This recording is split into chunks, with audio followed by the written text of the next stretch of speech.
Well, good afternoon, New York Jet fans and NFL fans. It is Sunday, August 20th, 2023, 12:25 p.m. We are 22 days away from opening day for the New York Jets, uh, 18 days away from opening kickoff week, which is a Thursday night game. And of course, 3 weeks from today, September the 10th, will be where a majority of games are played. You know, you have the Thursday night prime time, you know, full slate on Sunday with the Sunday night game, which I believe are the Giants hosting the Cowboys, and then a quick turnaround 24 hours later, the Jets hosting the Buffalo Bills. So let's jump into it. We are 3 preseason games in. Zach Wilson has started all 3 preseason games. The Jets have lost 2 out of the 3, but the scoreboard really does not reflect fully what's going on with the team. Last night, the Jets lost 16-6. From what I've seen from Game One or the Hall of Fame game till now, Wilson looks a lot more comfortable in the pocket. He's making some nice throws. He's making those easy throws. He's making those long throws. Last night, he didn't have many deep throws out of the field. I don't think he took many shots on the field. Some, out routes and whatnot. Running game seemed to be a little bit on and off, where we had some issues with fumbling and whatnot. So, in 3 games, my concerns on offense: inability to get into the end zone.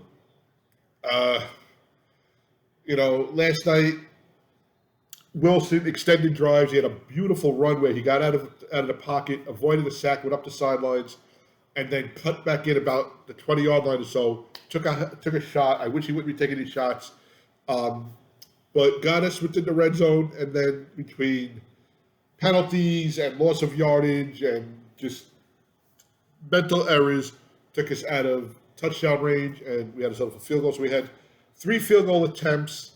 We hit 2 of them. We missed 1.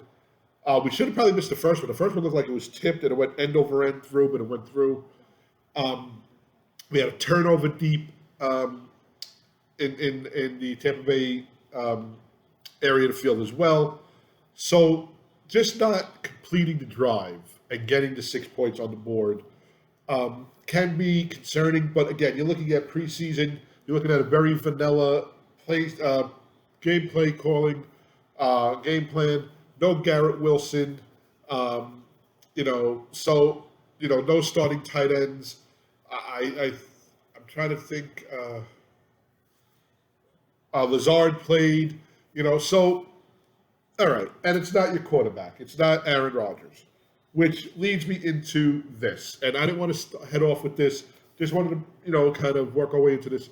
So it seems like every week there seems to be something going on where Aaron Rodgers, of course, is the center of attention, but then it gets spun into Robert Saleh not leading this team, that Aaron Rodgers is running this team. So 2 weeks ago, it was the Hard Knocks, the first episode, where basically it was they basically kissed Aaron Rodgers' rear end, and he's the leader, and he's fine. We need somebody to just take this team and say, this is what you do. I was in the Super Bowl. This is what you do. I was a 4-time MVP. This is what you do. So that's one thing. Coach Saleh was in the Super Bowl as a defensive coordinator. He lost. Sorry, a little dry. But as a head coach, you're in his 3rd season. This is where he should be cementing his feet into the foundation of this team. And a lot of critics are saying that he's not, that he's letting Aaron Rodgers run the show. I don't know. This is what you see on Hard Knocks. This morning, we get up and I'm watching. The game is on. This is the 3rd time I'm watching the game. It's been on NFL Network and SNY being played. I'm just watching things that maybe I missed last night and injuries and whatnot. So I wake up this morning, thank God, and I check Twitter, and there it is.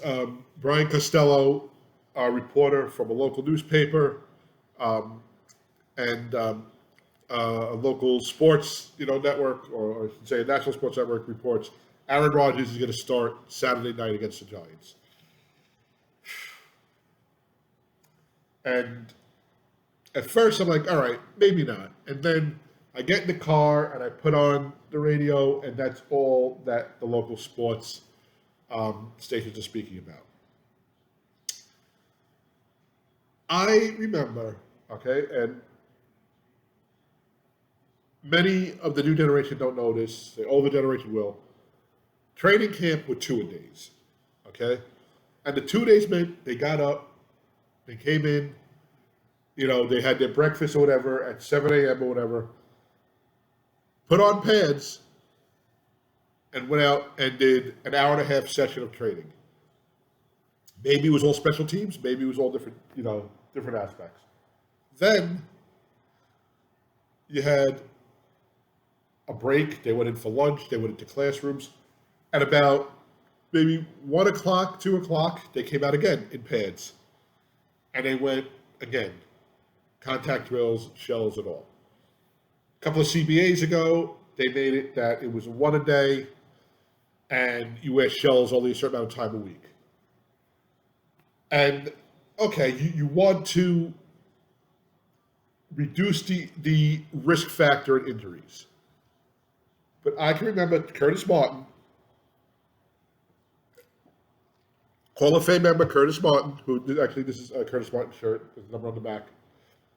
Got this to go to the Hall of Fame with, saying he needs to get his running lanes. I need to get hit. I need to make my cuts. I need to be able to read a defense. I need to be able to hit the holes. I need that in the preseason before I get to the regular season. I get it. Aaron Rodgers sitting out the first 3 games to start the last preseason game, which probably, I'm going to go with this, none of the Giants starters are going to be in there. Daniel Jones started Friday night. He played most of the first half. I don't think any of the starters are going to be there. For Aaron Rodgers to go and take 4 snaps and hand it off 3 times, or I should say take 3 snaps, hand it off 3 times, go 3 and out and punt, and then go to the sideline, to me is a waste. Listening to the radio this morning, and callers calling in saying, no, you want to get him in there, you want to get the rust off. Here's the deal. He has not played in a preseason game the last 3 seasons. 2018 was the last time he played in a preseason game. Any rust that he has is not going to be shaken off in 3 handoffs or 3 snaps on Saturday night. What is the purpose? What are you trying to accomplish having him in there? The sportscaster then went into the radio sportscaster went into sell tickets, and it's a Giant home game.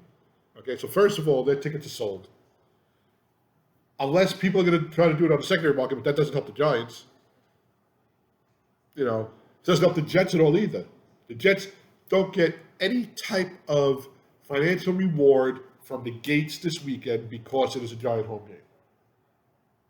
Just like Friday was a Giant home game, the Jets didn't get any reward, financial gains on that.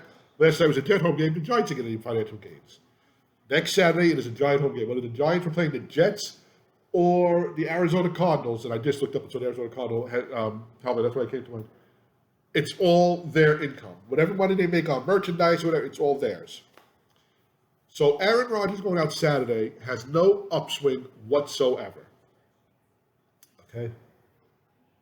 Now the thing is he telling the coach he wants to go in, and the coach is not saying no, and he's like, there are so many conspiracy theories. It's Hard Knocks, so we need this for Hard Knocks.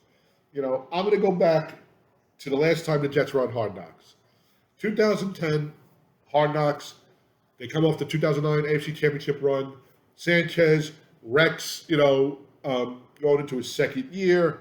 Sanchez, second year, they get LaDainian Tomlinson, they get Jason Taylor, Holmes, all that. And first game, they open up the new stadium. And it's a Giant preseason home game. Now, usually, the Jets and Giants play 3rd preseason game, and they play all their starters. The last few years, it hasn't been the 3rd game. It hasn't been a game where they would start all their starters. This year, and I think because they played each other in the regular season, they're playing the last game, which is usually your 2nd, 3rd, 4th strings, where you're going to make your 53-man cut go, they're playing. Your starters usually on the sideline, like I'm looking at Aaron Rodgers now, the cap and the shirt and the headset, I don't know. So 2010, They're playing Jets with the big bad defense. Eli Manning steps back to pass, and he gets hit not only from the front, but from the back. Helmet goes up, catches him in the face, blood gushing everywhere. Eli runs off, holding his face, gashed, calls out, that can happen. Now, Eli, thankfully, didn't lose any teeth, didn't miss any time, but the risk is greater than the reward for next week. You tell me this is a game that has playoff implications, home field advantage implications, first place implications, where your quarterback is so-so, yeah, you put him in. That risk is less than the reward. You want to get that upper hand. You want to get that first place slot. You want to get the home field advantage. You want to, clinch a playoff spot, whatever it is. Fourth preseason game, third for the Giants, at home on a Saturday night. I don't know why they're doing this, and I hope that this changes as the week goes on. Honestly, I hope that there's a monsoon that is over East Rutherford, and both teams say, you know what, let's just play off fourth stringers and hand the ball off for 3 hours. But for Aaron Rodgers to go under center, it does not make sense. And I hope that coach and Aaron come to and I don't think Aaron would do anything to hurt himself, but why does he want to be out there? What is he trying to accomplish? What is his reasoning? Now, of course, as fans and even as reporters, they won't tell anybody. It should be behind closed doors, rightfully so. But sitting back and watching, why would you expose this quarterback? Where your weakest link right now is your offensive line. Okay? And prior to the offensive line, it was your quarterback. And props to Zach Wilson, who has shown improvement. Like I was telling somebody last night, he had more yards last week in the first half than he did against the whole game against the Patriots in New England last year. I know it's preseason, it means nothing, but maybe some progress is being made. Maybe he's learning, So good for us, hopefully in the future. But right now, our future is right here. We are all in. Why risk Aaron Rodgers going out there behind a banged up, questionable offensive line? Now, Mekhi Becton has come back nicely. He lost, I think, over 50 pounds in the offseason. He was working out on his own. He had some issues in the Hall of Fame game where he said the turf really bothered his knee, and it came out. But we haven't heard anything since then. Maybe they keep it on the hush-hush. Maybe he is adjusting. Last night, just seeing him out there, he is a big force. He had some nice protection for Zach. He had some nice protection. I think he was in for Boyle as well. I don't remember when he played, but he took care of what he had to take care of. Zach did not get sacked. I don't think Boyle got sacked, but they were under pressure a little bit. The question mark is, and they said all week, so the question mark is this offensive line right now, okay? All week, all we heard was in camp how they were sacking the quarterbacks. And of course in camp, quarterbacks are red-shirted. Nobody touches them. Basically, if they get pressure on them and they can't get out of it, they yell out sack and the play is over. In game time, play time, obviously they're not going to say, oh, he's close enough. They can kind of run out of the sack. They can turn out of it, whatever it is. They can avoid it. In training camp, they're not going to do that. They're basically going to play the blade dead just to avoid injury to the quarterback or anybody else. If your quarterback is having pressure on him like this, why would you put him out there? And I have seen this, many a times. We saw Mark Sanchez be put in a fourth quarter football game against the Giants because Rex had to win that game. Rex had to beat the Giants, who were coming off a Super Bowl, who were embarrassing him. He had to win that Snoopy Trophy, and I loved Rex, but he put Sanchez in the third or fourth quarter. I think it was the fourth quarter, so I was actually leaving the stadium at that point, behind a third-string offensive line, going against the third-string offensive line. I mean, I'm not going to say no. But why would you put your quarterback in harm's way for ego? That was Rex. This is a whole different story. I remember Pennington. We came off the 2002 AFC East Championship. We blew out the Colts. First we blew out the Packers in the regular season finale. We won the East. We blew out the Colts at home the next week, 41-0. Made Peyton Manning look bad. Okay, we lost to the Raiders in a game we probably should have won. Next season, we're all set. We're going to take that next step. Okay, and Pennington in a game against the Giants. Okay, avoiding a sack or getting sacked, planted his wrist, broke his wrist. Okay, I think he missed the whole season. They actually called Vinny Testaverde out of retirement to come in. And I remember the joke with me and my buddy George saying, I can just see him calling the house and his mother answers the phone and yells down to Vinny down in the basement who's playing, Madden on his Sega, and saying, Vinny, it's the Jets, they want you back. It's like, no, so like the whole, meatloaf thing with old school. To me, and I don't want to see anybody get injured, but if anybody's getting injured, it should be in a meaningful game. And I don't like to see anybody get injured. Last night, the quarterback for the Bucks was injured. He was on the ground, 6-7 minutes, which seems like an eternity for an injury. And they had to put him on a gurney and drive him off. And you don't want to see that. I know in the Packers-Patriots game, there was a helmet-to-helmet blow, and one of the players had a neck injury as well, and they actually canceled the rest of the game. They're not going to do that in a regular season game. The only time that ever happened was with DeMar Hamlin last year, but that is something very out of the ordinary. Nobody should get hurt, but to get hurt in a meaningless game is just worthless. It's just worthless.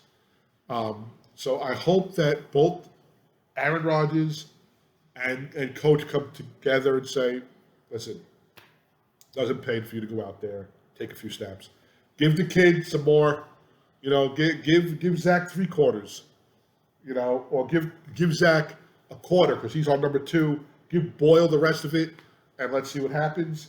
And I'm looking at Boyle now, and he just threw an interception. He got hit. But, I mean, to me, you know who your 1 is. You know basically who your 2 is. Let's just get to September 11th and play and roll the dice there. Why roll the dice next week? So that was it. It was nice to get back to the stadium last night. A very, very, very small crowd. I mean, if there was 25,000, 30,000 there, it was a lot. I mean, the whole upper deck, the whole third level, which, I mean, if it was any higher, you could probably see the International Space Station. That was basically empty. Maybe there was about 200 people up there. Your club seats were filled. Your lower level was filled. My section was filled to the gills.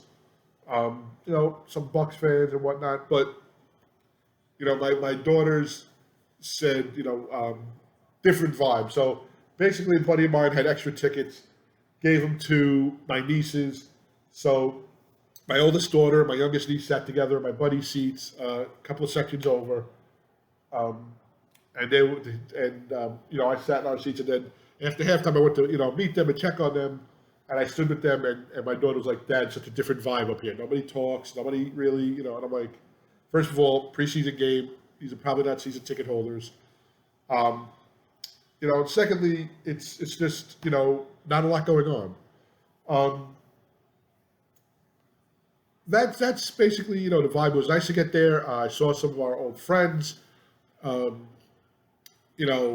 caught up with a buddy of mine that we meet there, Justin, who is a huge Jet fan, and, he knows this team, and he makes his way out to the games. So it was nice to get there. Beautiful night. We had an enjoyable time, got to meet some players afterwards.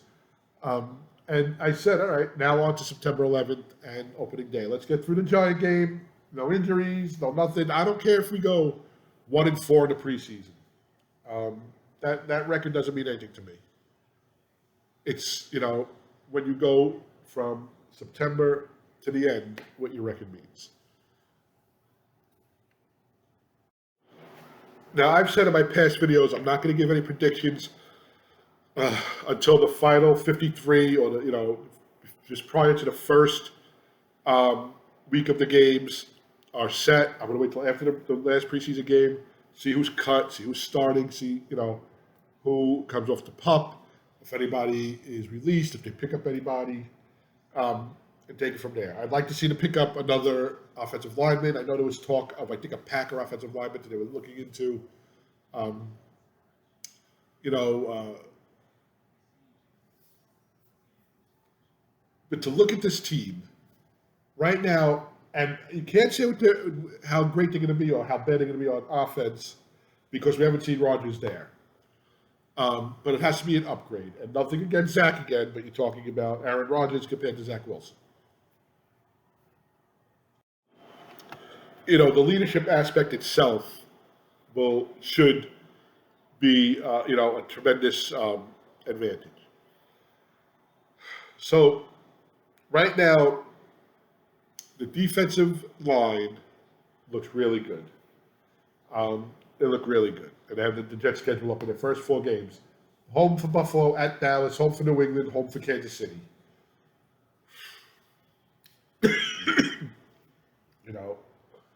So defensive line looks good. Secondary, we haven't seen Sauce. We haven't seen Sauce. He hasn't suited up. I don't think he's going to suit up next week again. So why have Rodgers suit up? But I don't want to go off on a rabbit hole like that. So I can't really say right now what I think this team is going to do. But what I will say is this. They have the talent to go as far as they could go. Let me start that over. They have the talent to go very far. Unless they shoot themselves in the foot. Unless they get bad bounces. Last night was just some examples of that. So the Jets are on defense. They're coming into the end zone that we're at. I think it's like a 3rd down and whatever. Tampa Bay's in the red zone. Quarterback throws up a ball into double coverage. The ball is tipped in the end zone. As the receiver is falling down, he bobbles it and makes the catch, and it's a touchdown. You can't avoid that. Bounces will happen, but it hurts when it happens. So you could play a perfect game and the ball can bounce a certain way. Tampa Bay should have put this game away earlier. Their field goal kicker missed 2 field goals. And that should be pass interference, but they didn't call it. And one of them was like a chip shot that went off the left upright and bounced out. And then it was an interception that got them the ball back. So it was that. It was the fumble. It was just things that, some of them can be avoided, but some of them are just dumb luck. And that, I think, is going to be what causes, maybe a winning streak or a losing streak. Obviously, it's how the ball bounces. It's a cliche. But it's I go back and I always try to, use analogies and go back. The 98 AFC Championship game against Denver. John Elway was so confused. He was throwing balls in the dirt. He looked like a rookie with Diaz in the headlight syndrome. And Parcells brought in Dave Meggett, a return specialist for him on the Patriots and, of course, on the Giants. And Meggett mishandled punts, and Meggett mishandled a kickoff that got hooked up in the wind and was recovered by Denver without even touching Meggett. He never played the ball. It was a live ball. Curtis Martin fumbled. I think Curtis Martin had like 19 yards the whole game rushing, but he didn't have a touchdown. And I'm trying to think of the fullback. Keith Byers had a touchdown in his hands running in, helping hit the ball, popped out. So these things are the difference between winning a game, winning a drive, scoring on a drive, 3 points, 6 points, and it adds up. you could get aggravated by it, but you can't let it. You have to just go out there and play the game. And I think the Jets have a very good outlook. I think they are, from what I can see, as confident as they've been since 2010 under Rex. Even 2011. I mean, in 2011, people forget they were 8-5. You know, so the way the ball bounces can cause a lot of happiness or havoc this year. But I think for the first time in a long time, confidence is high, enthusiasm's high, and of course you're going to get the Jet fan who, yes, has seen it all, has had, like somebody like me who hasn't seen them win the Super Bowl because it was 3 years before I was born, but has seen 4 AFC Championship games that they probably and wholeheartedly should have won all 4 of them. The Mud Bowl, if they cover that field, the speed of the Jets probably beats the Dolphins. And Joe Klecko said it. There's a rule. It's a Don Shula rule. Anytime before a playoff game is being played, the field must be covered. They never had a turf coverage, or never had a tarp in Miami because it doesn't rain in Miami. I mean, really, Miami, in Florida, it rains. The 98 10-point lead, third quarter over Denver. And you had the miscues on special teams. John Hall missed a field goal early on in the game. The fumbles. 2009, they're leading Peyton Manning in the Colts. They sacked Peyton Manning, who was the least sacked quarterback in the league. And just before the half, Manning throws a bullet down the field that is, and if there's a picture in Sports Illustrated that they had, I mean, the Jet defender, the ball is like this, and he just misses tipping it, and it's caught, and they wind up scoring. And instead of being up, I think, by 13, they're up by 6, and that turned the whole game around. And I told my cousin Mike during halftime, we were watching the game together, my other cousin Mike, not Mikey, Mike, I'm nervous about the second half because I think the momentum swung. 2010, I mean, they got manhandled first half. Sanchez back to pass, gets sacked, strip sacked, returned for a touchdown. They're down 24-3 at the half, and they lose 24-19. One play in Denver, one play in Miami, one play in Indy, one play in Pittsburgh. And what do all 3 of those games have in common as well? All on the road. So I've seen it. I feel it. I've seen, where the Jets and the Cowboys were favorites to go to the Super Bowl 2011, and Jets fall short. 2015, Jets beat the Patriots in overtime. Jets are beating teams. They go into Buffalo, win and you're in, and Rex beats them. Fitzpatrick doesn't really show up. Revis is nowhere to be found. So I don't know what this season has in store for us, but I do think it will be a fun season. So, and there's the Jets fumbling again.